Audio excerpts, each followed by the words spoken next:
How can you stop dying so often and make the most impact on your game? And don't worry, this is not a motivational BS video where I just tell you to be friendly with teammates and do 60-minute rituals before you jump into competitive. I'm Kimmy, the manliest man with a girl's name, ex-Radiant, global elite, and other prestigious nerd accomplishments in various games and in life. In this video, I will tell you the main things that will stop you from dying and actually carry your team. So make sure you watch till the end because some of these things are not being talked about enough.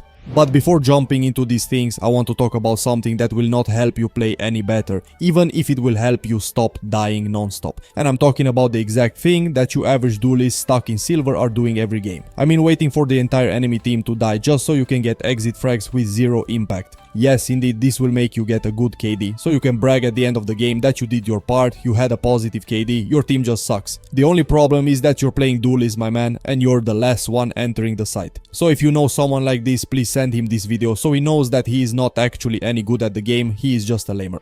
Now let's get to the bread and butter. Step 1. Speak up. One of the things that makes a bunch of us die for absolutely no reason is following bad calls. Let's say you're losing, no one is talking in your team, and overall the vibe is bad until someone finally speaks with an imposing tone telling everybody to push middle and win the round. You know deep down this is a stupid idea and it will never work, but because everybody agreed, you follow the herd and guess what happens? Everybody dies. Who would have guessed? To avoid this, speak up, my man. Don't just stay quiet and agree with everything that some wannabe in-game leader proposes. If you know something will not work, say it out loud. A bunch of people just play the game mindlessly, especially up to higher elo around Immortal. No one is talking, and when they're talking, it's to either flame or give stupid calls. Don't follow the herd. If you know you're better, and if they're still not listening to you, it's okay to use them as decoys or even as bait. But don't use this as an excuse for every round because you will just turn out to be the exact guy from my first example. Do this just for the rounds that are a lost cause to begin with. Step 2. Take initiative. After they see it doesn't work, take the initiative and start giving calls. Keep in mind there are 3 types of calls: early, mid, and late round calls. 90% of players just do early calls and expect everything to work. Once it doesn't, they freeze.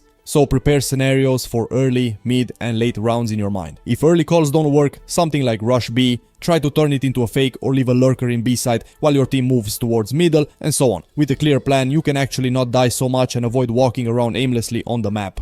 Step 3. Play simple agents. Don't play complicated agents that you have no idea how to play. For example, I don't like playing agents with a bunch of abilities. I come from CS, so I like my agents simple. Whenever I need to use a bunch of spells, I usually die more because I'm not comfortable. Also, I'm 26, which is old in gamer terms. So if this sounds like you, or like your wannabe Gecko duo that takes ages to use their abilities, send this video to them. Play something simple like Reyna or KO.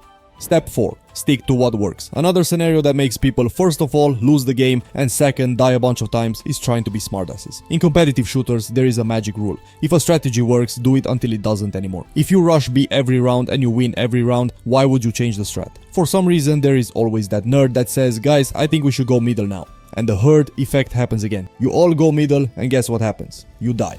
And now you also give momentum to the other team. If you're winning, you want to crush them fast and easy. You never want to give the losing team any momentum. Once they get momentum, you start doubting your team and yourself, you die more, and finally you throw the game. Again, in this case, speak up. Remind them that you're winning and tell them not to throw the game. This is a psychology trick. If you remind people of the worst outcome, they start to come down back to reality and play focused. Don't just say, hey, I think it's a bad idea. Say, let's just do it until it doesn't work anymore, and don't throw this game with new strats. 9 out of 10 times they will listen because the game is not over until the fat lady sings. So if you want to take it even further and learn more about the game and how to win more, check out these other videos. If you're crazy about your improvement, you can also work one-on-one with me. Link in description. Arrivederci.